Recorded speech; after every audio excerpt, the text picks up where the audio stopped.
يا أيها الذين آمنوا إذا نودي للصلاة من يوم الجمعة فاسعوا إلى ذكر الله وذروا البيع ذلكم خير لكم إن كنتم تعلمون. Yuk belanja di Tarbiyah Sunnah Mart. Dengan belanja di Tarbiyah Sunnah Mart, Anda turut berpartisipasi dalam dakwah yang diselenggarakan YTS.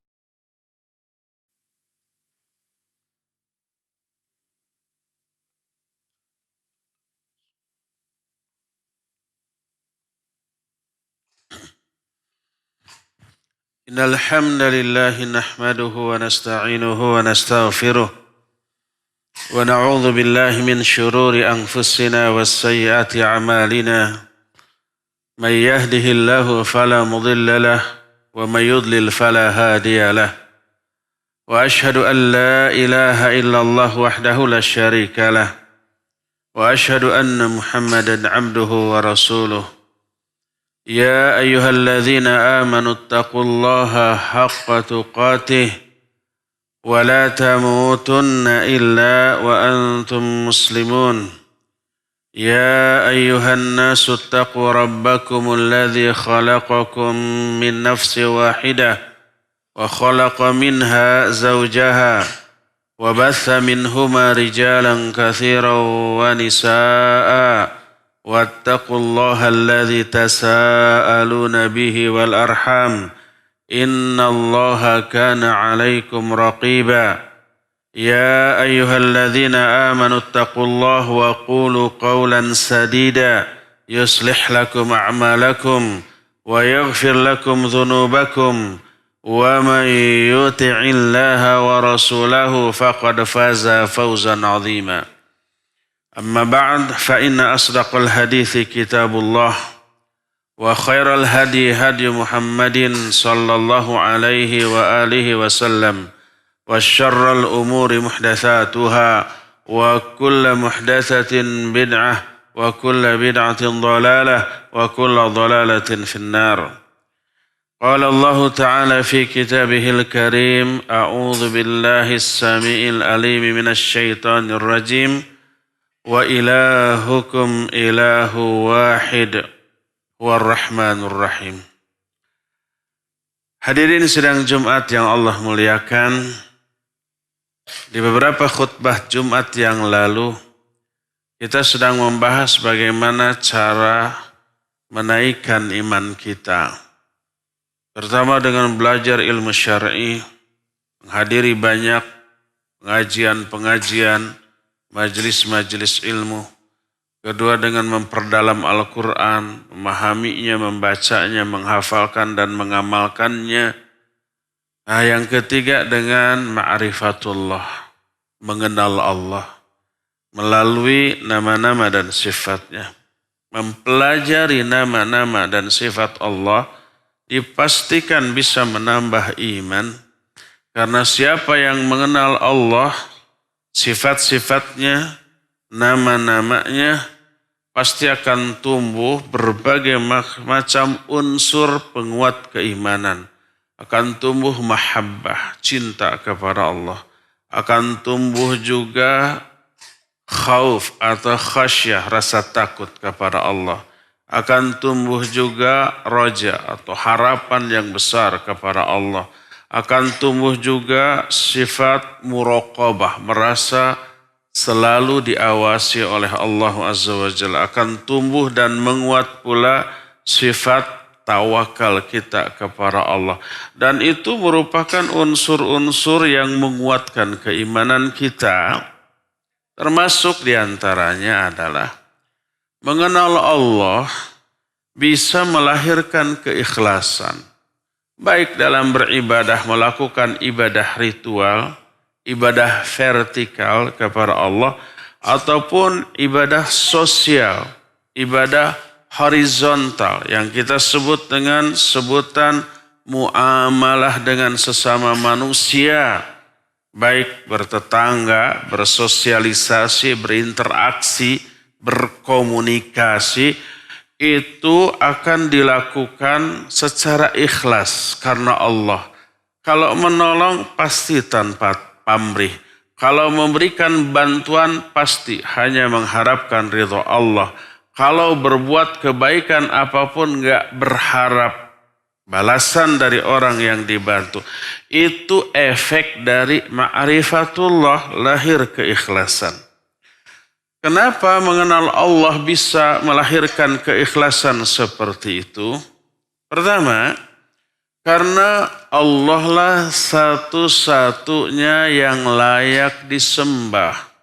Allah satu-satunya ilah, dan ini inti dari ajaran Islam, tauhidullah. Dan tauhidullah itu semakna dengan keikhlasan. Tauhidullah artinya mengesahkan Allah. Allah satu-satunya yang wajib kita sembah. Kenapa Allah satu-satunya yang wajib kita sembah? Karena kita meyakini satu-satunya yang menciptakan kita Allah. Satu-satunya yang menciptakan seluruh alam jagat raya Allah. Satu-satunya yang mengatur seluruh kehidupan Allah. Satu-satunya yang menjamin rizki kita, memberi kesehatan, mematikan dan menghidupkan, memberi madarat dan memberi manfaat. Itu semuanya hanya satu, Allah, tidak ada yang lain. Kalau demikian, satu-satunya yang pantas untuk disembah hanya Allah pula. Dan ini inti dari seluruh ajaran Islam, mentauhidkan Allah. Makanya syarat masuk Islam mengikrarkan 2 kalimat syahadat yang intinya tauhidullah, asyhadu an la ilaha illallah. Aku bersaksi bahwa tidak ada sesembahan yang hak selain Allah. Qul huwallahu ahad. Katakan Allah lah yang esa, wa ilahukum ilahu wahid. Ilah kalian itu, sesembahan kalian itu adalah satu-satunya sesembahan yang hak. Seluruh sesembahan yang disembah selain Allah batil. Memang banyak yang disembah oleh manusia selain Allah. Ada yang menyembah matahari, ada yang menyembah kuburan, patung, pohon ataupun yang lain. Tapi seluruh sesembahan selain Allah adalah sembahan yang batil. Allah berfirman, Dzalika bi anna Allahu huwal haqq wa anna ma yad'una min dunillahi huwal batil. Yang demikian itu karena Allah lah satu-satunya sesembahan yang hak. Adapun yang disembah oleh manusia selain Allah, maka itu adalah sesembahan yang batil. Jadi meyakini Allah satu-satunya yang berkuasa, mengatur seluruh kehidupan, menciptakan, mematikan, menghidupkan. Itu melahirkan tauhidullah. Kalau begitu hanya Allah satu-satunya yang harus disembah. Nah, di dalam makna yang terkandung dalam tauhidullah juga mengandung unsur keikhlasan yang tidak bisa lepas dari tauhidullah. Termasuk dalam hal niat. Niat beribadah kepada Allah, apapun bentuk ibadahnya. Baik itu ibadah vertikal seperti sholat, seperti saum, seperti ibadah-ibadah lainnya. Selain ditujukan hanya kepada Allah, juga niatnya hanya untuk memperoleh balasan dari Allah. Ataupun ibadah sosial. Kenapa kita berbuat baik ke tetangga? Kenapa wajib saling mencintai dengan sesama manusia? Kenapa wajib menolong? Itu dalam rangka melaksanakan perintah Allah. Allah yang perintahkan. Wa ta'awanu 'alal birri wat taqwa wa la ta'awanu 'alal itsmi wal 'udwan. Tolong menolonglah kalian dalam kebaikan dan takwa, dan jangan tolong menolong dalam permusuhan, dalam dosa dan permusuhan. Allah perintahkan, lalu kita laksanakan. Apa niatnya? Melaksanakan perintah Allah. Dengan motivasi apa? Hanya memperoleh balasan dari Allah Subhanahu wa ta'ala. Balasannya dunia dan akhirat. Balasannya pahala, balasannya maghfirah atau ampunan dari Allah Azza wa Jalla. Balasannya dihapus dosa, balasannya diangkat derajat, balasannya nanti ditolong lagi oleh Allah. Rasul SAW bersabda, wallahu fi aunil abdi ma kana al abdu fi auni akhih. Allah akan siap selalu menolong seorang hamba selama hamba itu selalu siap menolong saudaranya. Siapa yang menolong sesama manusia, Allah yang akan membalasnya, ditolong lagi oleh Allah Azza wa Jalla. Memberi makan kepada orang yang membutuhkan. Niatnya apa? Lillah. Niatnya memperoleh balasan dari Allah. Tidak berharap balasan dari orang yang diberi. Ini karakter seorang mukmin. Allah menyatakan dalam surah Al-Insan, innama nut'imukum liwajhillah la nuridu minkum jazaa'an wala syukura. Kami hanya memberi makan kepada kalian itu hanya untuk Allah Azza wa Jalla semata-mata, hanya untuk meraih ridhonya. La nuridu minkum jazaa'an wala syukura. Kami tidak mengharapkan balasan dari kalian, bahkan juga ucapan terima kasih. Enggak butuh itu, enggak perlu itu, enggak memerlukan balasan dari orang lain atas kebaikan kita. Yang kita harapkan hanyalah balasan dari Allah. Karena apa? Karena tahu kalau balasan dari manusia enggak seberapa. Hanya di dunia. Kalau balasan dari Allah berlipat-lipat. Minimal 10 kali lipat, bisa 700 kali lipat, bisa berlipat-lipat lebih banyak dari itu di dunia sampai ke akhirat. Man jaa bil hasanah falahu asyru amsalihha. Siapa orang yang melakukan satu kebaikan, Allah akan balas 10 kali lipat. Bukan hanya yang setimpal, tapi berlipat-lipat. Baiknya Allah begitu. Asal niatnya kita berharap hanya memperoleh balasan dari Allah dan tidak mengharapkan balasan dari orang-orang yang kita tolong. Maka mengenal sifat Allah seperti ini akan lahir keikhlasan. Oh, kalau begitu kita hanya berharap balasan dari Allah, bukan dari manusia, bukan dari sesama makhluk. Ini salah satu wujud dari keikhlasan. Nggak peduli manusia berterima kasih atau tidak kepada kita. Nggak masalah manusia berbuat baik atau tidak kepada kita. Nggak jadi pikiran manusia itu akan mencintai kita dengan pertolongan kita atau tetap benci kepada kita. Nggak ada urusan. Yang kita pikirkan, yang kita harapkan balasan dan penilaian dari Allah Azza wa Jalla. Dunia sampai ke akhirat nanti. Di lain pihak, selain kita mengetahui Allah itu maha pembalas, sekecil apapun kebaikan dibalas.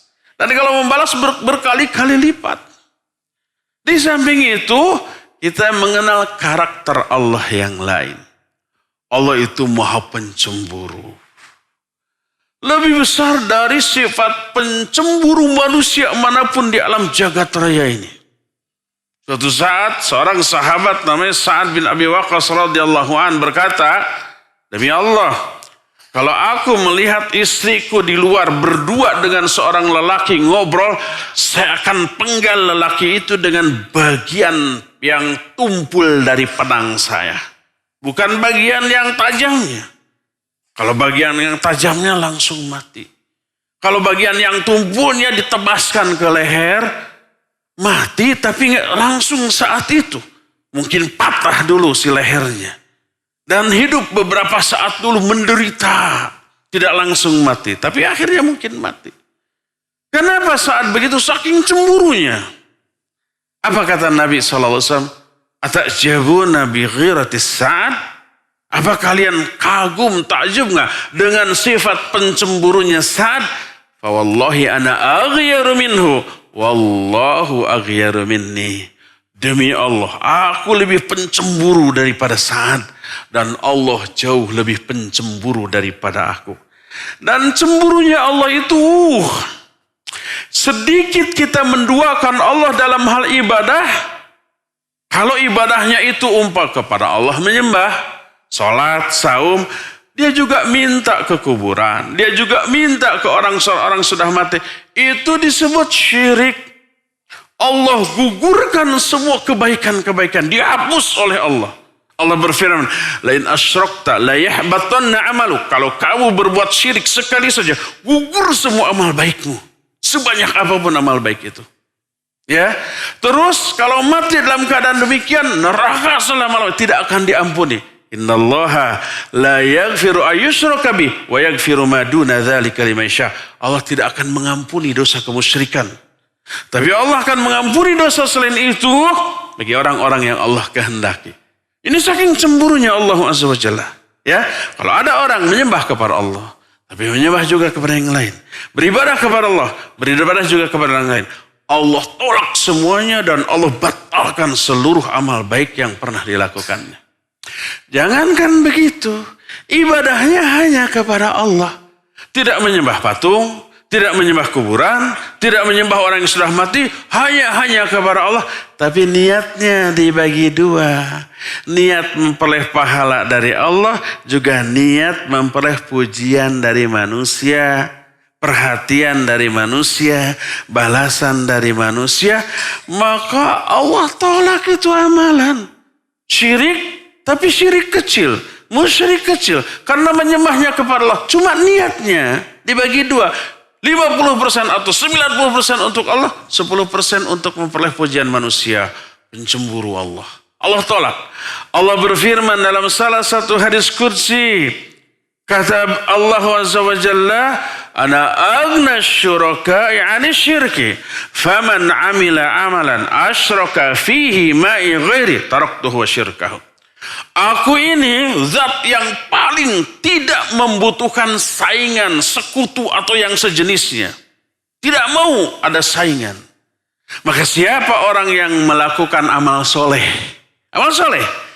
tapi dia menyekutukan aku.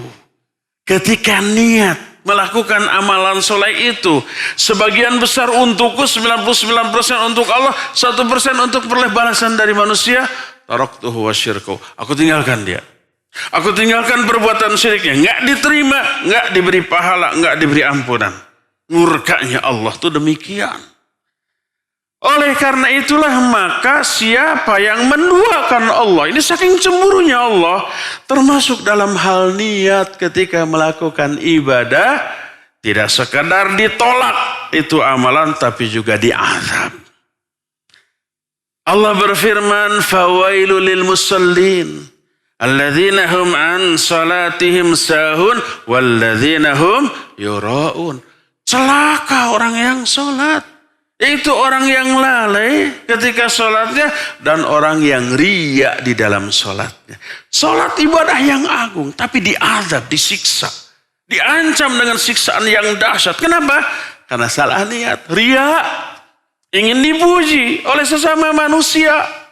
Oleh karena itulah maka bukan sekedar ditolak, tapi juga diazab.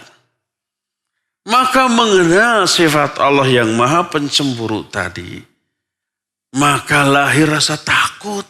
Takut kalau ada riya dalam amal kita. Takut kalau ada tujuan-tujuan duniawi di dalam amal kita. Sehingga Allah menolak dan Allah murka, mengazab.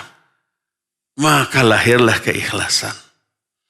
Oleh karena itulah ma'rifatullah, mengenal Allah dengan sebenar-benarnya, salah satunya akan melahirkan keikhlasan dalam beramal, dalam beribadah. Selain mahabbah, selain khauf dan khasyah, selain raja, selain tawakal, selain muraqabah, juga mengenal Allah itu bisa melahirkan keikhlasan dalam beribadah, dalam beramal.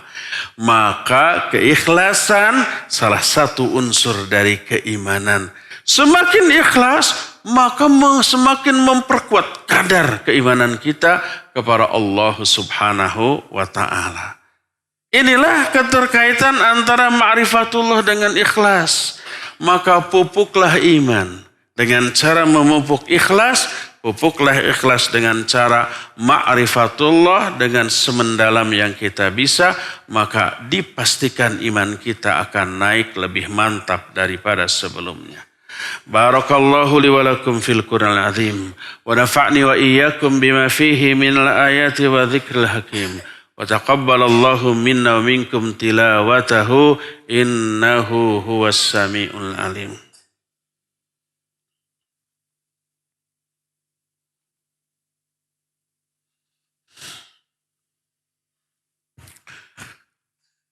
Alhamdulillahilladzi anzala as-sakinata fi qulubil mu'minin liyazdadu imanan ma'a imanihim walillahi junudus samawati wal ard wa kana Allahu aliman hakima.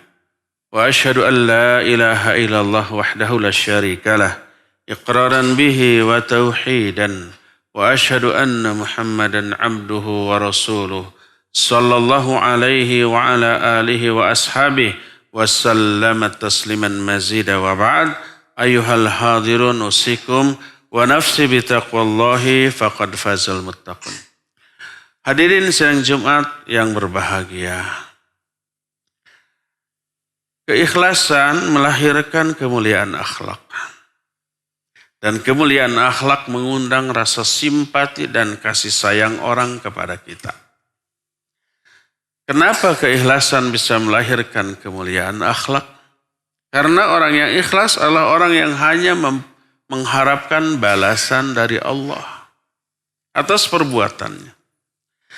Salah satu yang sering kali dan tidak bisa dihindarkan teralami oleh kita adalah kita sering berinteraksi dengan sesama manusia, dengan tetangga, dengan saudara, dengan kawan, dengan sahabat, dengan relasi, bahkan dengan orang yang tidak kita kenal. Selalu itu, ya. Ketika keikhlasan yang melandasi, dalam pikirannya, semua tindakan kita Allah yang akan balas. Ketika melihat orang kesulitan, dia tergerak. Dan ini kesempatan untuk memperoleh pertolongan dari Allah. Kita tolong. Karena Allah menyatakan, sabda Rasul SAW, siapa orang yang melepaskan seorang muslim dari kesulitan, Allah akan melepaskan kesulitan dia dunia dan akhirat. Siapa orang yang membebaskan hutang seorang muslim, Allah akan bebaskan dia dari kesulitan dunia dan akhirat. Siapa orang yang meringankan kesulitan orang, Allah akan ringankan kesulitan dia dunia akhirat. Sampai di akhirnya Allah Rasul menyatakan, wallahu fi aunil abdi maka nal abdu fi auni akhi. Allah selalu menolong seorang hamba selama hamba itu menolong sesamanya, ya. Maka dari keikhlasan seperti ini lahir motivasi. Siapa yang bisa saya tolong? Siapa lagi orang yang bisa saya bantu? Siapa lagi yang punya kesulitan yang saya bisa ringankan kesulitannya? Saya bisa lepaskan dari kesulitannya. Dan pernah dan sering diungkapkan satu hadis, ini amalan yang paling dicintai oleh Allah Azza wa Jalla. Rasul sallallahu alaihi wasallam bersabda, ahabbun nasi ilallahi anfa'uhum wa ahabbul a'mal ilallah sururun tudkhiluhu fi qalbi akhihil muslim. Orang yang paling Allah cintai, orang yang paling bermanfaat bagi manusia lain. Dan amal yang paling Allah cintai adalah memasukkan kebahagiaan kepada hati sesama muslim. Au takshifu anhu kurbatan. Atau kamu lepaskan dia dari kesulitan. Au taqdi anhu dainan. Atau kamu bayarkan hutangnya. Au tatradu anhu ju'an. Atau kamu hilangkan rasa lapar dari dirinya. Sampai Rasul SAW menyatakan, wallahi li an amsya ma'akhihi fi hajati ahabbu ilayya min an a'takifa fi masjid hadha syahra. Demi Allah, kalau aku berjalan bersama saudaraku untuk memenuhi kebutuhan dunianya, itu lebih aku cintai daripada aku beriktikaf di masjidku ini selama 1 bulan. Di Masjid Nabawi, yang sholat dan ibadah di sana 1000 kali lipat dibanding masjid yang lain. Sebulan, siang malam terus di sana, kebayang pahalanya besar. Tapi Nabi SAW menyatakan, kalau aku bantu saudaraku untuk memenuhi kebutuhan dunianya, lebih aku sukai daripada itikaf sebulan di masjidku. Ini menunjukkan besarnya pahala tersebut. Sangat dicintai oleh Allah Azza wa Jalla. Ya. Nah jadi karena yang diharapkan adalah balasan dari Allah, bukan balasan dari manusia. Balasan manusia gak seberapa. Dari Allah mah dunia akhirat. Dia semangat. Dengan cita-cita dan harapan serta niat ikhlas terus karena Allah. La nuridu minkum jazaa'a wala syukura. Kami tidak berharap balasan dari kalian ataupun ucapan terima kasih. Lahirlah pertolongan, bantuan, kepedulian sosial dan sikap ramah peduli kepada sesama. Dan ini kemuliaan akhlak. Orang yang kayak gitu biasanya disukai atau dibenci oleh manusia, disukai, dicintai. Jadi ikhlas lahir karena ma'rifatullah. Dan keikhlasan melahirkan kemuliaan akhlak. Oleh karena itu, yuk pupuk akhlak kita, iman kita dengan memupuk keikhlasan. Dan cara untuk memupuk keikhlasan, kenali Allah dengan sedekat mungkin melalui menelaah asma dan sifatnya. Maka peribahasa mengatakan tak kenal maka tak sayang. Siapa yang tidak mengenal Allah dengan sebenarnya, tidak mengenal nama-nama dan sifat-sifatnya, dia tidak akan cinta kepada Allah, tidak akan takut kepada Allah. Keikhlasannya juga berkurang, matre segala diuangkan, segala diperhitungkan dengan keuntungan duniawi. Akhirnya akhirat nggak dapat. Mangkana yuridud dunya. Siapa orang yang menginginkan kehidupan dunia, nuwafi ilaihim a'malahum fiha wa hum fiha la yubkhasun. Akan kami berikan dunia itu. Ulaika laisa lahum fil akhirah illa nar. Tapi mereka orang-orang yang tidak memperoleh bagian apa-apa di akhirat kecuali neraka. Sebab balasannya sudah diberikan di dunia. Berdasarkan hal itu sayang. Akhirat yang abadi dirusak oleh ketidakikhlasan. Ya, semoga Allah Azza wa Jalla memasukkan kita semua ke dalam golongan orang-orang yang ikhlas berbuat, beramal untuk Allah Azza wa Jalla. Innallaha wa malaikatahu yusalluna 'alan nabi ya ayyuhalladzina amanu sallu 'alaihi wa sallimu taslima. Allahumma salli ala Muhammadin nabiyyin ummi wa ala alihi wa sahbihi wasallim.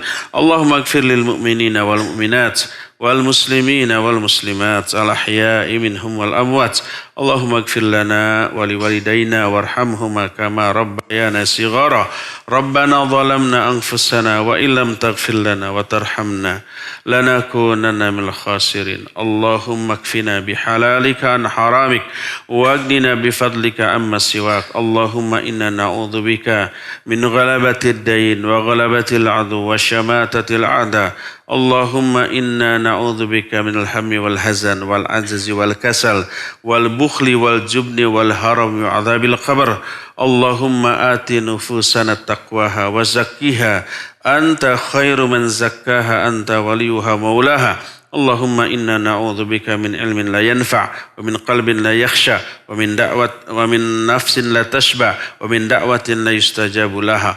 Rabbana hab lana min azwajina wa dhurriyyatina qurrata a'yun waj'alna lil muttaqina imama. Rabbana la tuzigh qulubana ba'da idh hadaitana wa hab lana min ladunka rahmah innaka antal wahhab. Rabbana atina fid dunya hasanah wa fil akhirati hasanah wa qina adzaban nar. Subhana rabbika rabbil izzati amma yasifun. Salamun alal mursalin walhamdulillahi rabbil alamin. Amin ya rabbal alamin. Aqulu qawli hadza wa astaghfirullah li wa lakum wa aqimus salah.